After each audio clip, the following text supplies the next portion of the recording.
don't really understand Punjabi as much. So it's a good idea to go through it again. Otherwise you get out on a lot of stuff. You can even take, it's in Punjabi. Like, I have a topic already online. That's all the same, written in English. But and you can make your own notes. It's helpful.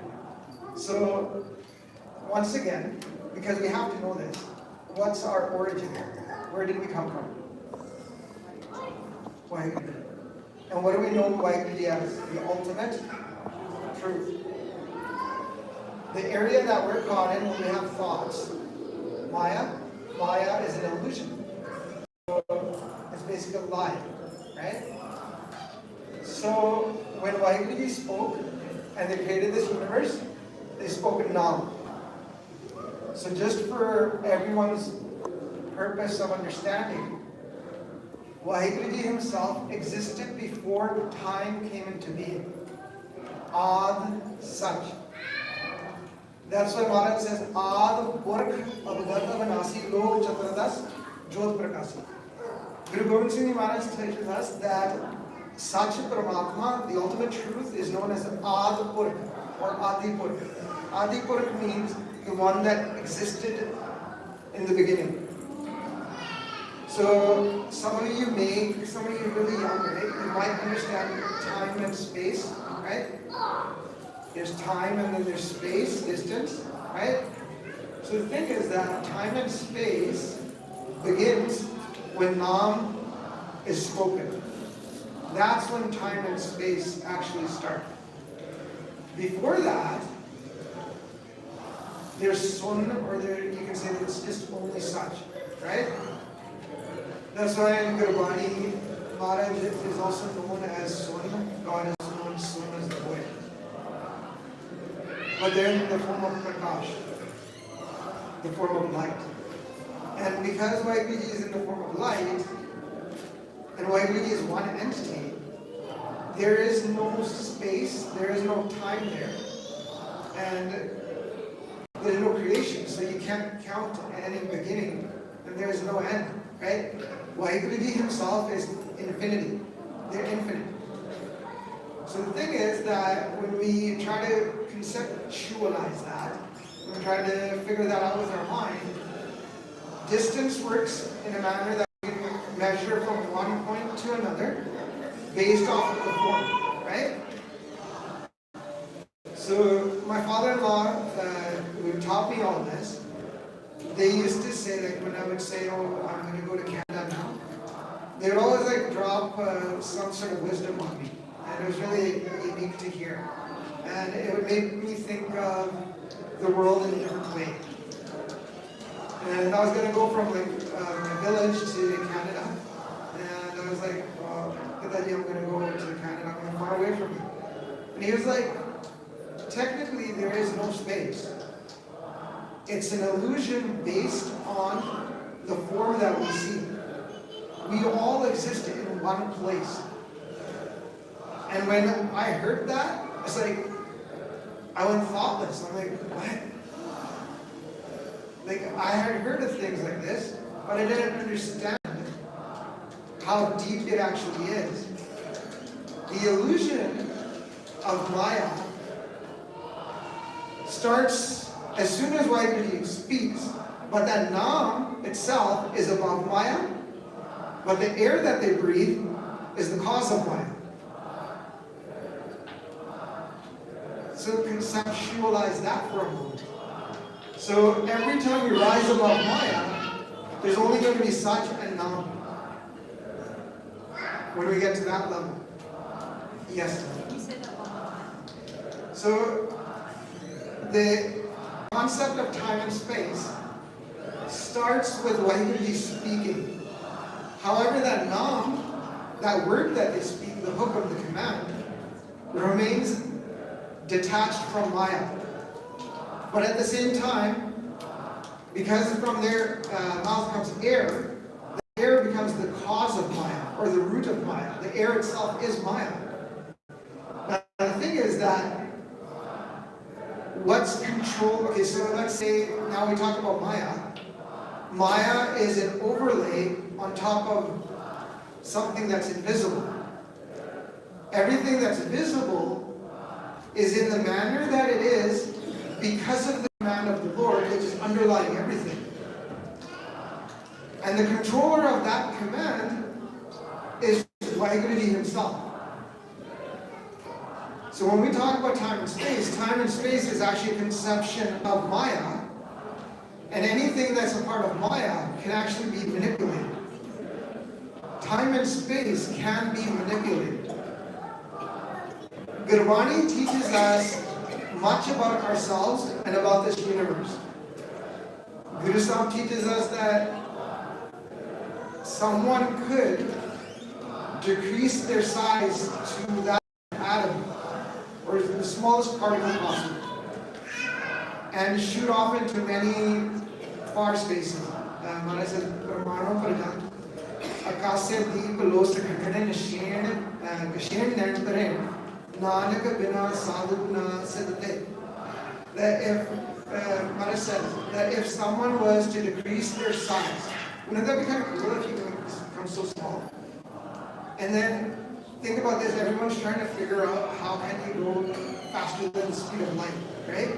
Well, if you were able to do that, you could do any speed that you technically want. I guess it would consume a lot of power to do that, but you could go off into far different places, distances. But then again, Maharaj mentions that you could end up doing that, but life is not going to be approved in front of Maharaj, in front of Waheguru, unless, of course, we're in the company of saints, in the company of Guru Sahib, right?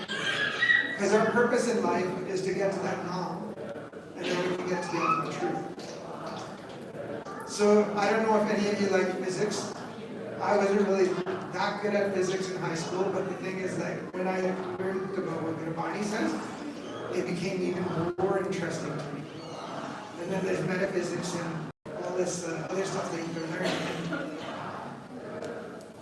Paisa Seva Sangeeta Mala, they will say that if kids like watching TV and stuff, they should technically watch things that are scientific discovery, and then relate that to what Gurbani says, and just remember in your mind what Gurbani says is ultimate.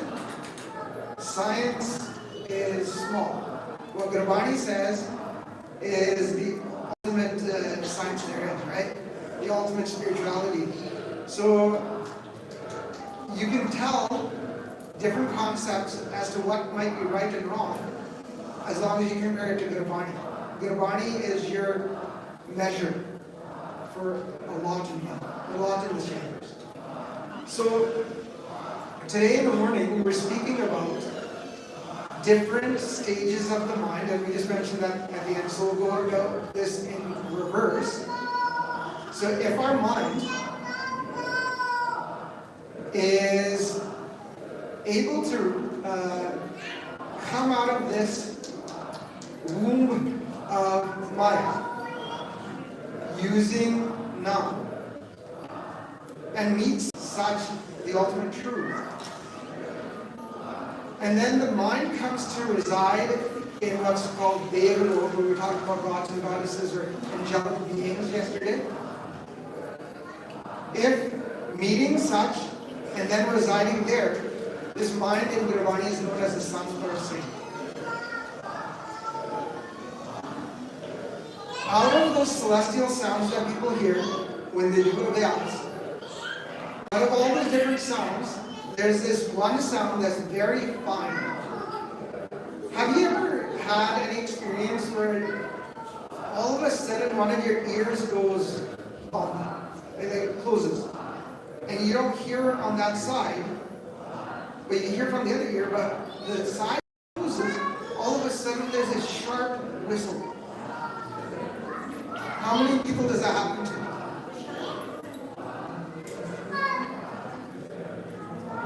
You might not believe this, but when you start meditating, you start to pick up that sound as you meditate. That sharp sound that you hear is known as Sahajpur Nirvana. Bharat says, Tera Mukha Sahavani, that your mouth is beautiful, O Lord. And from your mouth resonates Sahajpur. that tone, that sound, that remains constant and is basically endless.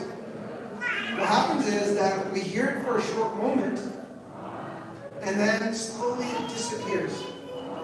I remember one of the good books here was saying that when in the beginning when we used to hear that, we used to think that there's some sound from far away that came and then it like slowly dies out.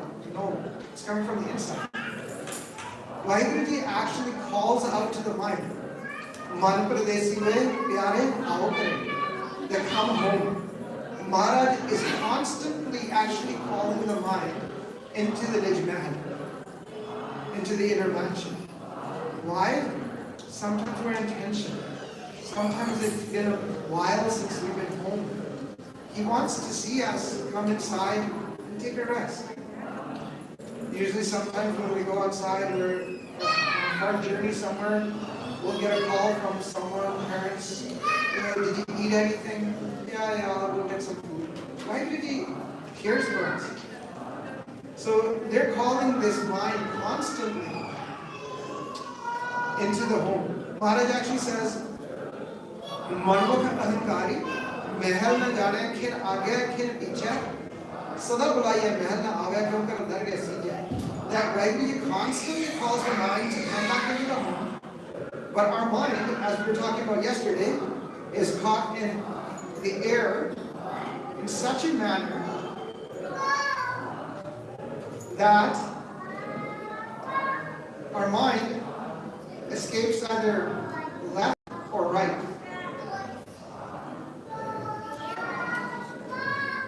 And you can tell this by how balanced your nasal passages are. Typically what happens is when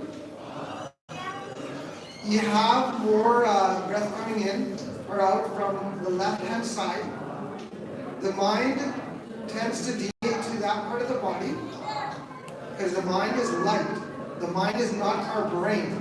The brain is a physical portion of this body, and you can consider it as an interface as to how the mind can then interact with this body and with the environment.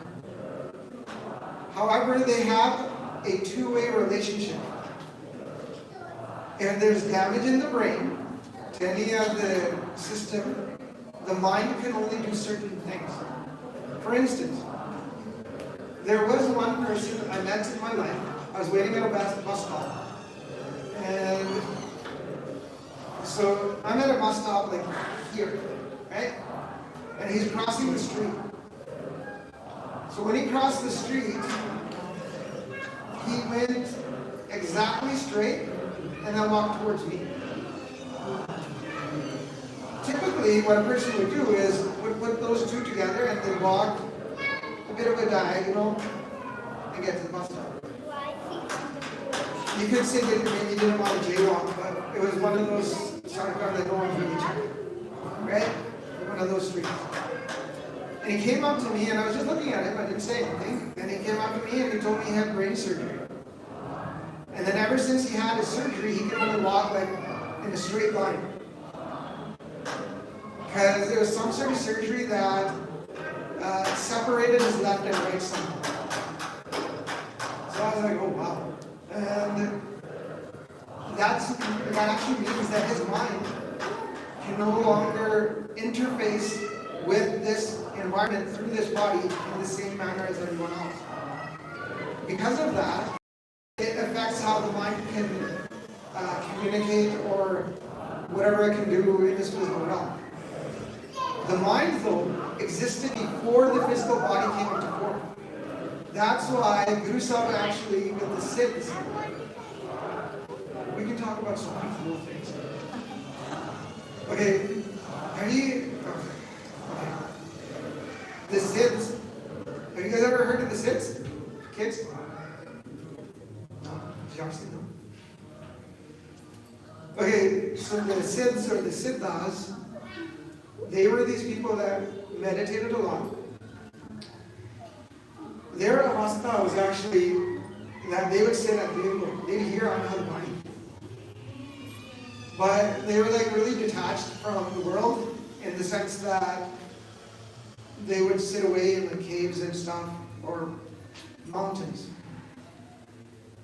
And they had like miraculous powers, which they used to exhibit to entice people like to come towards their group and join them and stuff like that. Guru Nanak Dev Ji Maharaj, they went with Bhai Mardana Ji and visited some Siddhs on a mountain. I'm just going to tell this in brief.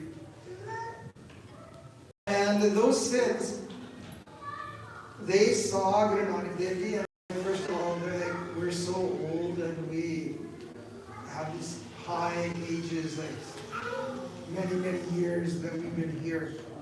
And this person's so young. And when they hear Guru Nanak Dev Ji speak, and Guru Nanak Dev Ji is asking them, what are you doing meditating here? The world's on fire with all this and if you have any peace of mind, you can go help the world and teach them about some spirituality so that they can get some peace for their mind. And they listened to Guru Nanak Dev Ji, and Maharaj was like talking about spirituality, and they're like thinking amongst themselves, they're like, this young boy. They thought of Maharaj as a boy. Maharaj was old, but they're already married by then. And they're like, this boy has come to teach us.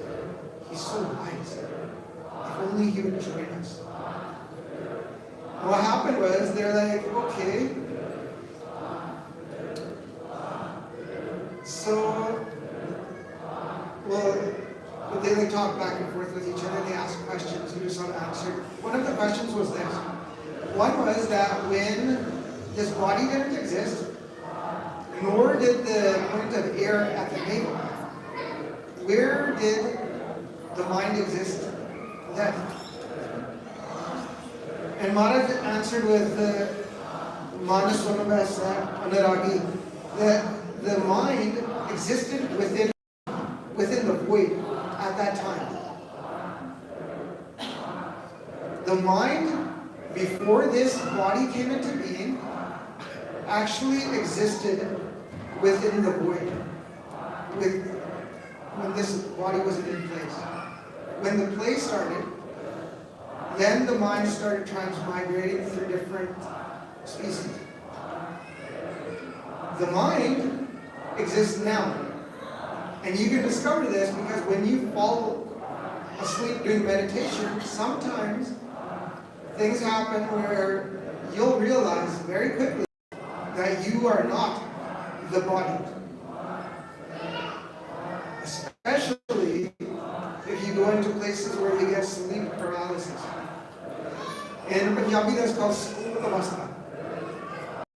What happens there is that your body will be asleep, and some people get scared of this, which is a natural reaction because you never experienced it before. But your mind will be fully aware. You'll try to move your hand. Your body's not going to react. Some people end up thinking that they become paralyzed. But the thing is that they're not in paralysis. The mind has this astral form, or sukham form, invisible form, that overlays nam. So Maharaj says in Gurbani, sukham murat nam niranjan kaya ka paral.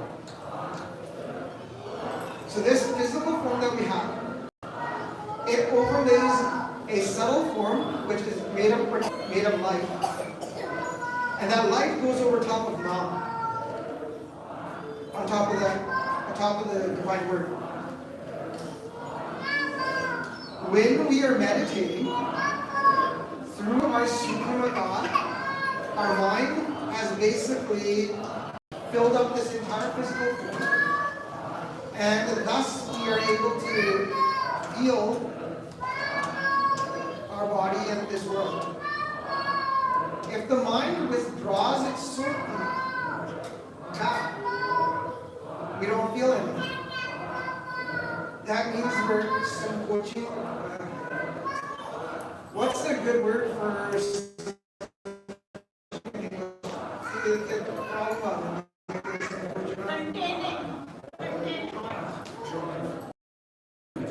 withdraw. Very nice. That's a good word.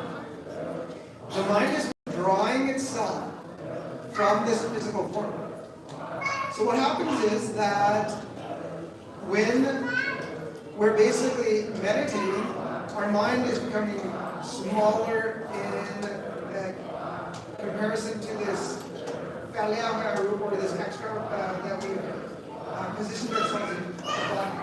But technically the mind, everyone's mind is the same size. What I mean is that the sukha that we've spread into this body is actually becoming into its center. As an example, by Mani Singh, when they became shaheed, when they got martyred, by Mani Singh had so much of gas. They had a lot of meditation that they had done. And the command of the Mughals was that by Mani Singh is to be cut joint by joint. As Mani Singh was going to become shaheed, the jalab, the one that was going to cut them, started from the wrist. And by Mani Singh said, that's not what you were ordered to do. You were ordered to start with each joint. I want you to start with the first joint of each finger. As that happened, by Mani Singh withdrew their suki back from their fingers and they didn't feel anything. And then their hand, and then eventually they just exited their body. And they didn't feel any pain. That's how much control one can have over the mind and how the mind uses its body, if it does that much, yes.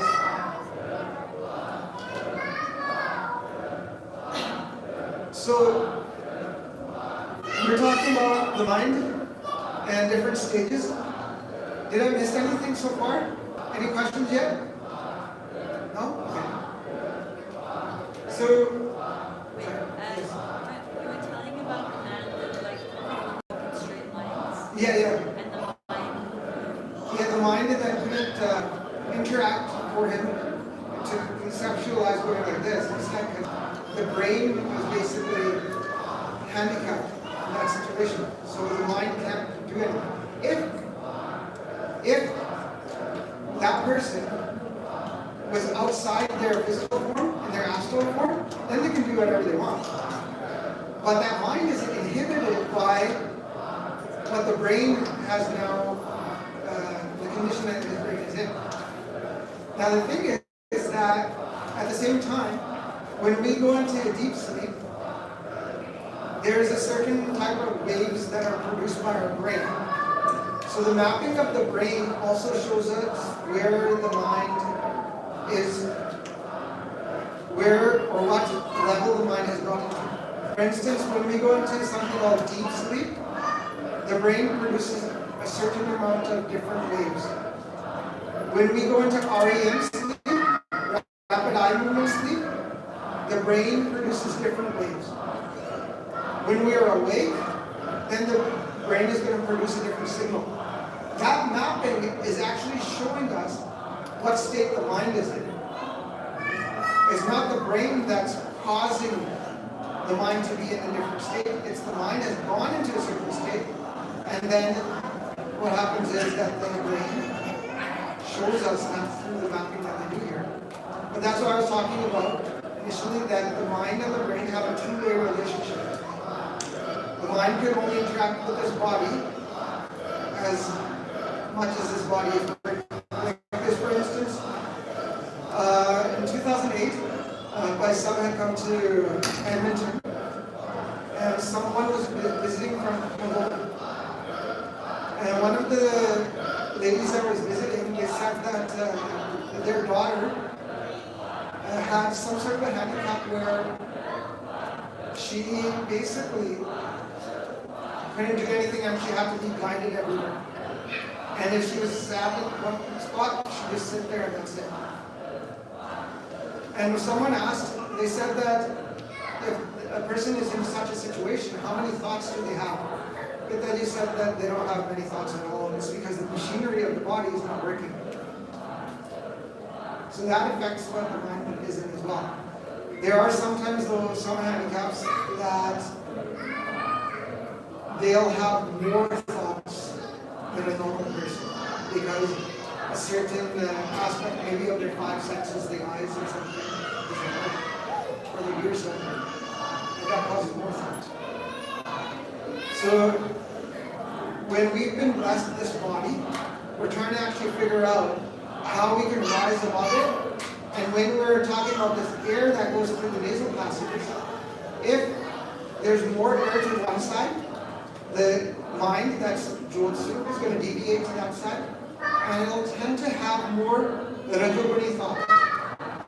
Thoughts that have to do with Asha, Rasha, Vansama, and Krishnama, wants and goals that we have, that have to do with school, that have to do with business, jobs, making money, stuff like that. If the nasal passage, the air is more in flow on the right, then what's going to happen is our mind is going to end up having more thoughts of tamu, lust, anger, greed, worldly attachment, and ego. The thing is that when these are both equal, and you're reading through these equally, the mind has an easy time sitting in one spot. It goes into its natural sort of way of being sublimity, and at that time, it's the easiest place that we can get out of this body and rise above it. When I was a kid, I used to always think that I need some operation for my nose. It looks crooked, and it's always breathing on one side or the other. But then I eventually, when I started doing Sangha,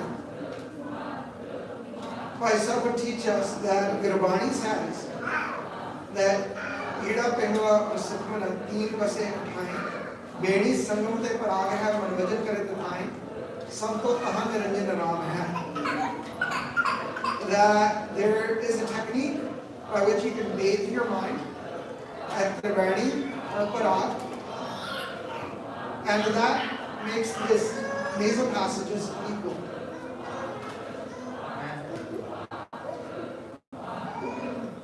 I can share that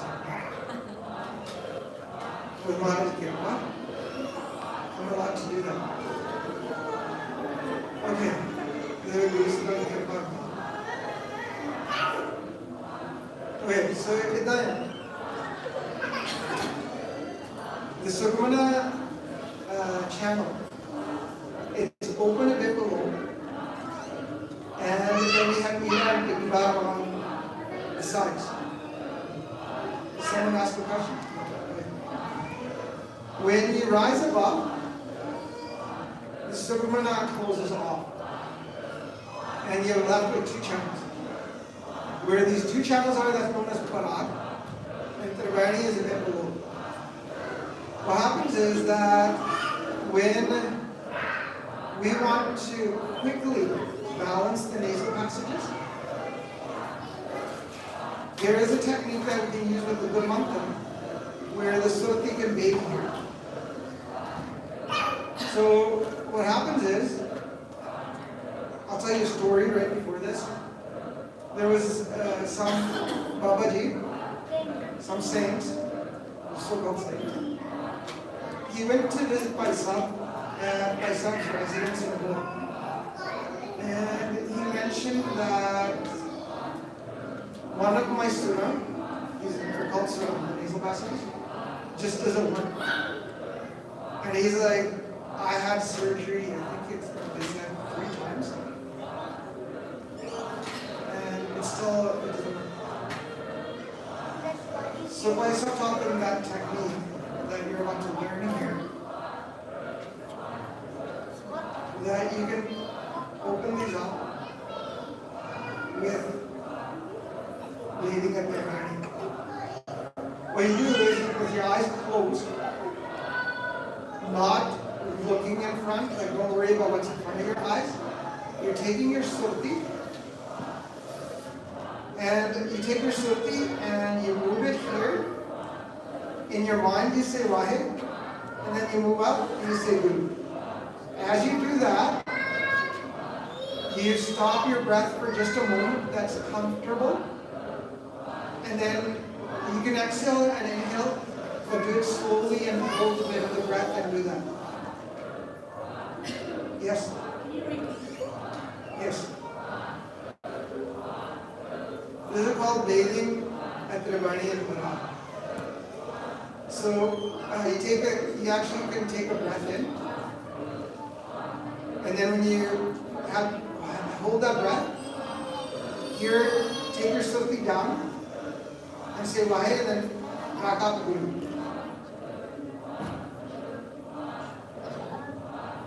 You're not going to speak it, you're only going to say it with your mind. And by this method, what happens is that these nasal passages will come into balance faster than it does with some other times. Yes?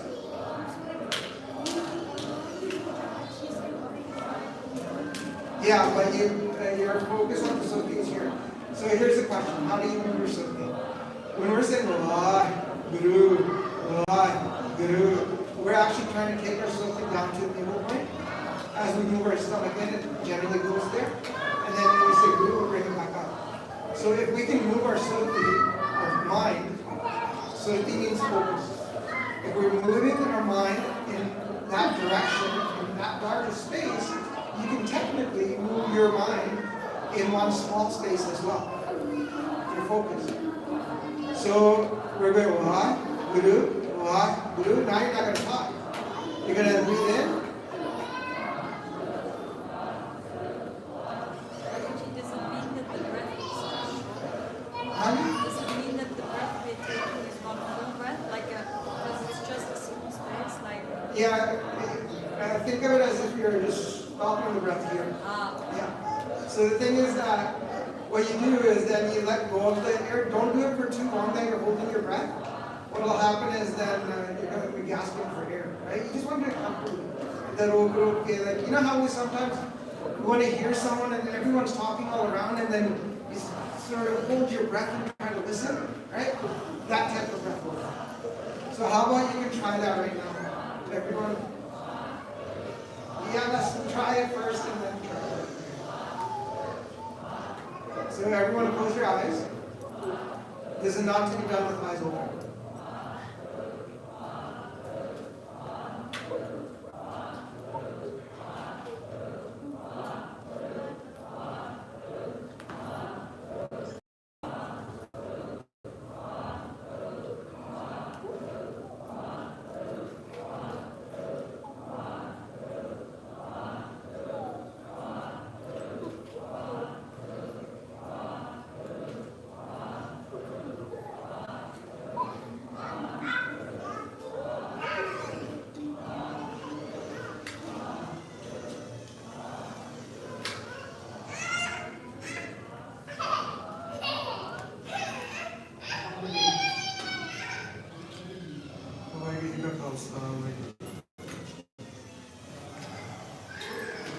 If you end up doing this right, you practice this, the nasal passages become equal very easily.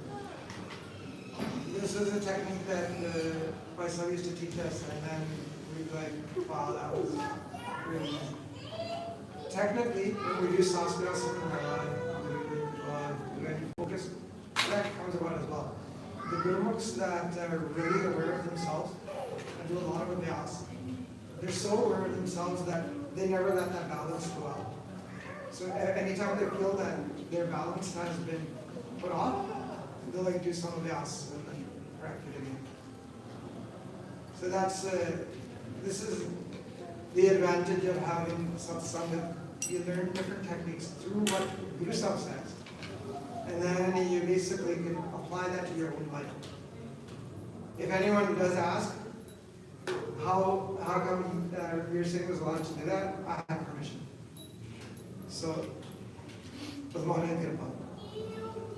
So then, back to our main topic. Out of the anhad shots, that Sahaj Tun, that long sound that everyone hears. If the mind was to meet Vaheguru and sit upon that Sahaj Tun after, that mind is known as a sage, a sadhu. If the mind learns to go into the Sukha man, where basically you're in the astral plane, and you go out of your body, out of body experiences with your own control after you've met such, that mind is known as a devotee of Bhagavan. If you meet such Paramatma, the ultimate truth, and you're always sitting in light, in Prakash, you see the light of the Lord everywhere.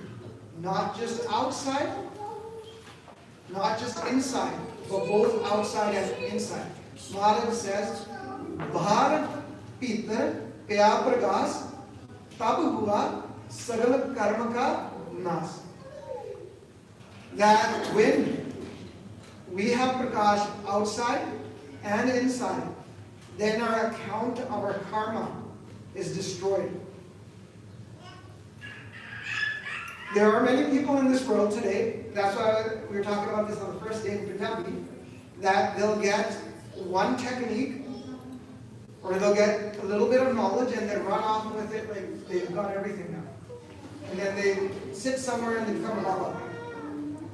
But the thing is that that's like taking an entire instruction set and you only got a little bit of knowledge and you decided to do something that's contrary to what our mission in life is.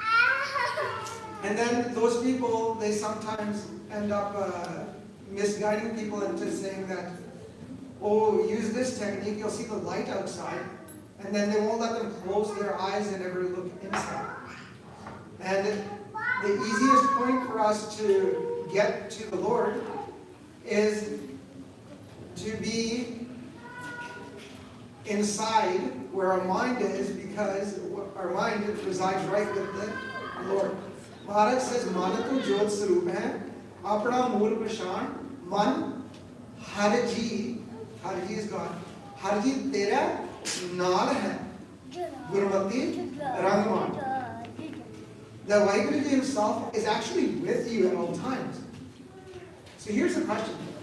Did we talk about this yesterday, that the light of the mind has been placed into the eyes? In Netro mere harko mein jyot tari. So, here's something interesting.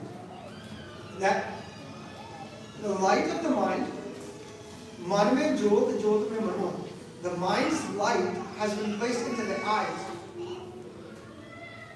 Now, if you know a little bit of science, you know that we're constantly looking at light in one form or another. All these forms that we see outside the physical world, that's actually light that we're seeing of Maya, which is hitting the back of our eye, and then we're basically able to see what's around us, we're able to see distance and whatnot. Now the thing is, there is a point in both our eyes which the light of Maya just never hits. If the mind is sitting in the eyes, and that point, we just end up calling it the blind spot. If the light of Maya is not hitting that spot, who is sitting there? Wow. Yes. Vaheguru Ji is in these eyes as well. And he is Prakashru. But the issue is, we don't have that technique by which we can balance both sun and moon, otherwise we know this. So the thing is that we're constantly engaged with Maya, but at a loss to figuring out where Vaheguru Ji is, even though he's really close by. And the mind itself sits right in the center, which is known as Patiri or Thiri in Gurmukh. And what happens is that Vaheguru is just off to the side within our eyes. So there's many different techniques, but that technique to be able to see is available through the Panch Pyare. Those Panch Pyare that actually know this entire play. They then teach that technique to you to how you can look at yourself, look at the mind. Remember how we talked about yesterday that the mind was shown in itself and had no cloth upon it? And Maharaj says, Nange auna, nange jana, har hukum paya kya kijiye. There was another spot I should have mentioned that we actually get cloth to wear over top the mind once we're entering the world. And there's two types of cloth that are placed there. Sukh, dukh, duedar kapde, pehre jaye. One is the cloth of peace. One is the cloth of pain. Peace, bliss, that cloth is worn by the mind when we praise the Lord, when we talk about the Lord. Pain, the cloth of pain, is worn by the mind when we're stuck within the Triguna, detached from Nam, devoid of the Lord. The mind has a choice. Which cloth does it want to wear? Does it want bliss? Or does it want pain? So, the Bhagats, they go into the Sukha, the astral plane, the Sunamandala, and they venture about wherever they want to go, and they met God and they reside there with their mind. They constantly go there. Everyone, though, I know this is going to be a swallow, but what are they constantly in the Sunamandala? Like, who's going to be working the work? The thing is that even saints and sadhus and monks, they all do come down to here, but when they come down to here, they just remain attached to mind and one particular another chakra knob. The Bhagats just happen to get to the knob and then separate from the physical form. Maharaj actually tells us that there's a method by which that can be done. The Sukhmana Nadi, that channel known as Sukhmana, the centralmost channel, that is in which unhad celestial sound plays. And I think we mentioned tinnitus yesterday. Did we do that? Today? Yesterday? Today. So a lot of people, when they hear sound in the ears, everyone says, "Oh, it's just tinnitus or tinnitus. You need like some doctor help," and then they're trying to go through all these therapies and stuff. And the thing is that we were mentioning in Punjabi that if you focus in on those sounds, you can get bliss, right? Once you're at that appropriate level. The thing is, scientists, they're trying to figure this out. They've pinpointed it to being sound that's coming from the centralmost part of our central nervous system. Guess what? Gurbani already tells us the centralmost channel along the spinal cord, from where all our nerves branch out, is the Sukhmana channel. And Maharaj says, Sukhmana kya kar rag sun, rag is music. Sukhmana kya kar rag sun, sun mandala devlai. That when you listen to rag within the Sukhmana channel, there comes a point where you can then, once a certain aspect of that experience happens, you can bring it down to the Sun Mandala if you know where it is. And all of a sudden, your astral form will leave this physical form, and you'll be into the Sun Mandala. That can be done. That's the easiest way to get out, and it's if you get to that knob. You have to hear that knob inside. So then after that, we're going to talk about Brahmgyani. Brahmgyani is basically one that has met the Lord, and they always stay within light.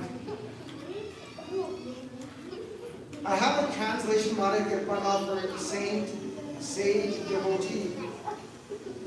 Brahma means the divine one, Vahiri. Gyani means the one with knowledge. So the divine knowledgeable one, I don't know, if you find a better translation, please share with me. But the one that has divine knowledge, the Brahma Gyani, technically they all have divine knowledge, but this is specific in the sense that this person just remains within Brahma, within God at all times. I.e., they keep seeing Prakash everywhere they go. Inside, outside, they're known as a Brahmya. And when they'll talk and they'll speak, they'll tend to say that all there is God. There's no one else. I know that there's some prachariks out there that they'll talk about the oneness. It's good that they talk about oneness, but the thing is that when it comes down to Simran or meditation, they don't know about any of the celestial sounds, and this is the way to get to the Lord. There's no like back door that you can take. One time what happened was that a certain Jathedar of the Khalsa Panth, they were talking to Baisal and they were like, oh, maybe you should mention the five primordial sounds so much, and people think that it's like something else. And I said, like, what are you talking about? Like, the Vani mentions the five primordial sounds. We're going to do the Pachara of what Guru Sahib says, right? It doesn't matter what people think.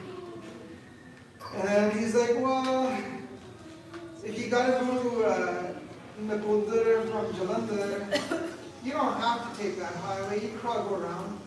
No, there's no other bypass road. There's techniques.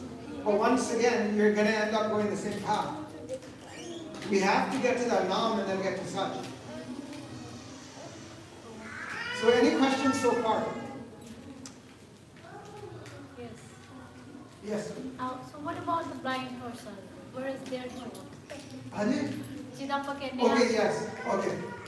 Only their jewel is still a bit within the eyes, but it tends to leave a lot from there.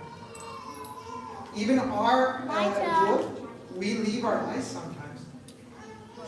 As an example, when someone's like tired and they're driving, we're focused on the road, we see cars and stuff. There's some people that start daydreaming. And when they start daydreaming, they start seeing, like, some people will think of India, some people are thinking of someone that they want to go meet. And all of a sudden, there's a car in front and then they're like, what? And they stop. They had their eyes open the whole time. But they were looking at something else. How did that happen? That means the mind temporarily left and went off into thoughts, into some visions and stuff. And it wasn't watching in front. And then basically it pulled itself back and goes, whoa, look, because there's another entity inside us, known as the Atma, the spirit, the soul.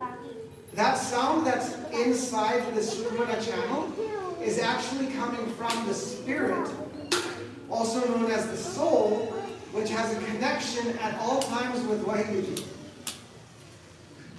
There are some communities that refer to Vahiri as the Great Spirit. Always connected to the Great Spirit is our soul, our spirit. They have a connection as a comet has a connection with its tail. The comet has more light in the front, and the direction it's going, there's this huge light that's following it. That is the type of connection Maharaj teaches us is between Sach Paramatma. Paramatma means supreme soul, and Atma means soul. That's the connection, just like that Tara, that comet. Maharaj said, Tara chadiya luma, kyun nazar ne haliya ram, sevak pur karma, satgar sabd dikhaliya ram. Gur sabd dikhaliya, gur sabd dikhaliya, sach samara, and is dekh vichar. So Gursabda Khalya Satsmara and his Vichar that through the Guru's Shabd, we get to see that light inside. And then you get to contemplate it.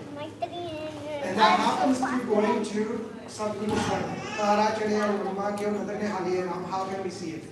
Kyo Nadane Haliye Ram. Sevak Pur Karma Sadgar Sabda Khalya. Sadguru shows us that light through the Shabd to those who have Purana Karma. You can actually say pure actions and good destiny. A good destiny that's been blessed by God. All of you that come into Sangha, you have good destiny. You are few of many. Because why we don't brings to Sangha those that he wants to be able to escape this life. What is the meaning of true actions? Like what's the action? True actions would be actions that don't put guilt upon our mind. That's why Maharaj says that when we're practicing dharma, it's like Maharaj says, Sarva dharma mein shreshth dharma, har ko naam jap namo dharma. And that har ko naam, practicing naam, the divine word, chanting Vaheguruji's name, and doing nirmal karma. Nirmal means basically free of filth. Mad means filth. Nirmal means no filth. So when we're doing karma that's of no filth, that basically means anything that we do that's outside of the threshold. Like we're sitting in Sangha. Right? There's no filth coming upon the mind. We're actually cleansing our mind. When we're listening to Gurbani, when we're singing Gurbani, and our dhyan is in the shower, when we are reciting Gurbani, when we are contemplating Gurbani, when we are doing Simran, at that time, those type of karma are nirmal karma, pure actions. Those actions, true actions. Because those actions take us to the truth. Those actions aren't of this illusion. So that's a lot of knowledge for today, actually. Is there any questions? It's like 5:30 already. I know I spent a little bit of time with questions before. Okay, so 5 celestial signs. Depends on where you sit, but the main ones that we are told in Gurbani are Mastak, Padam, Gamalai, Mani, Malahi, Niranjan, Prema, Nami. Panch Sabda Narbahar Vajya, Tolki, which is Tol drum. Tolki Chavar. Chavar is like the whisk. So when you'll see in room next to us, over top of Maharaj, you take the whisk and you make it around, right? So that's done over kings, right? And Maharaj is the king of kings. That's what we do. People make up all these things. It's so that a fly doesn't come sit on Maharaj or something. It's not that. Maharaj is the king of kings. That's why you do the whisk on top. So the thing is, that whisk makes a sound as it's fanning around, right? And that sounds inside. Tolke, Chavar, Sank. Sank is that, like, in English it's called conch shell. That shell those people put to their mouth and then blow through it makes a huge sound. Tolke, Chavar, Sank, Kan. Kan is like the badal, like the clouds, thunder clouds, roaring. Gaja refers to actually Maharaj himself, Paramatma, and then they roar. And when they roar, like, it's like when someone experiences that, they sometimes, that's what you would say, my father-in-law, they would say that it's as if the ceiling exploded. So when they're doing a vows, they'll sometimes open up their eyes and they're looking around and they're like, what happened? Right? But the sound came from inside. If they know that, they're just supposed to sit there. Right? Maharaj actually tells us, Guru Sahib says, Another Mool, Ram Sahib, Dekhiya Guru Sahib Ki Govind, Gajiya. That when you see Vaheguruji, they roar.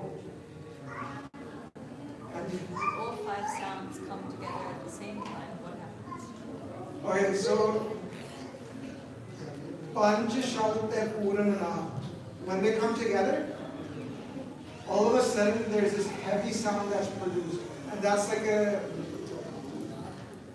how would we say this in English? Gunj. Echo? Echo? Yeah, but it's like a constant. Hanji? Okay, sure. But it's like a constant sound, like like a plane is about to take off. That it's like a rumbling sound, a deep rumbling sound that appears. Any of the shabds, like for instance, not just the 5 shabds, because there's more than actual 5 sounds. What happens is that there's many other sounds. Sometimes you'll be sitting in a different spiritual state, and you'll hear different sounds, a different set of 5. Usually within 5 sounds, that means you're going to be meeting like me very soon. Sometimes the sounds that you hear, they'll all merge into one, and that's the same as that knob. That's why Maharaj says, Anahad Bani, Naad Vijaya. And that knob then turns into the celestial bugle, which is known as the Tur. The Tur has a different type of sign. There's some things that we try to coach, not tell everything, because what is that there are some people out there, if they get too much information, they haven't experienced it themselves, they've been gone off with everything, and then they're like trying to pretend that they're the Baba and stuff, right? This is not about being bonded, right? This is about connecting with Guru Sahib, right? As 6 of the group, Guru Sahib and Gurwani teaches us someone becomes saint, the sadhu, the Brahma Gyani. But the biggest fortune, the greatest fortune of all, is to become a Sikh of Guru Sahib.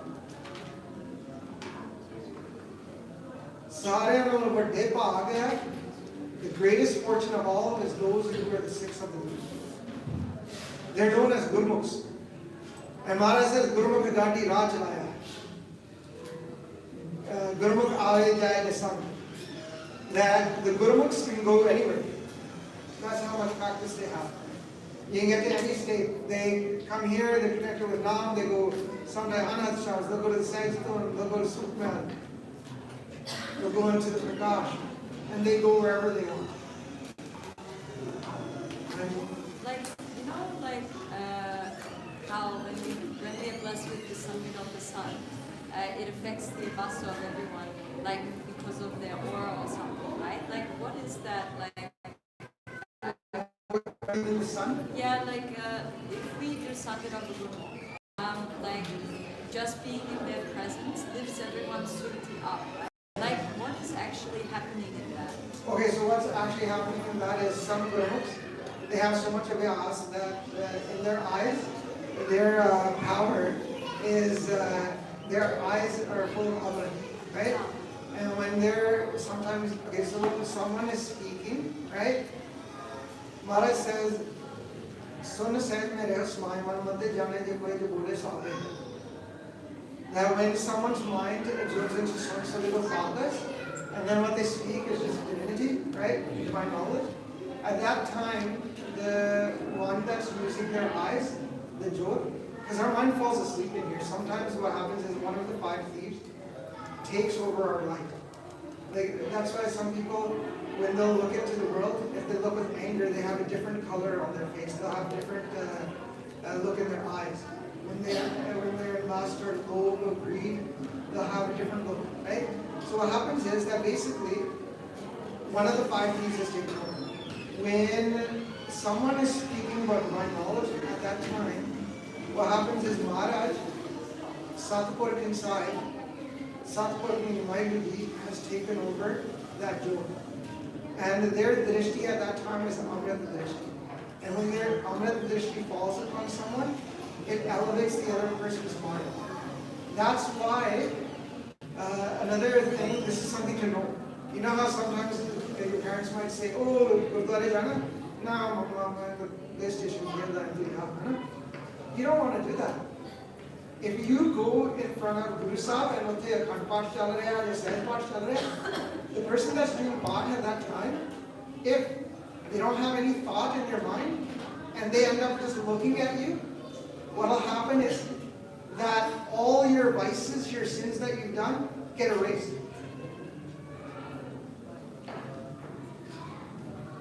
And if they get erased, then it's like almost like a fresh start. Sure, there's some karma that we've usually done that does take along, but most of your sins are not.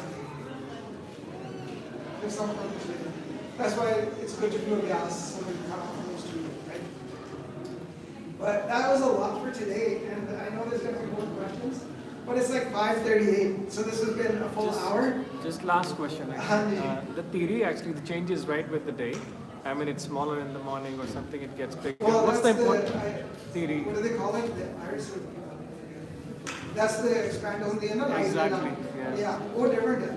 Theory उन्हें क्या जड़े हैं center ਦੇ ਵਿੱਚ तो उसे constant रहता है. Right. So it's some Pupil, maybe the pupil actually expands. Yeah, they sometimes call it the pupil or the iris, but it's not that. It's actually subtle and it's right at the center of your eye. Phobia. Honey? Phobia. Okay. It's right in center. That's constant. It's right there. And that's where the mind is sitting in the ear. So in here he made the answer, बोलते हैं मैं कोई भी अक्षर वाला का टप्पल check हो गया होवे if it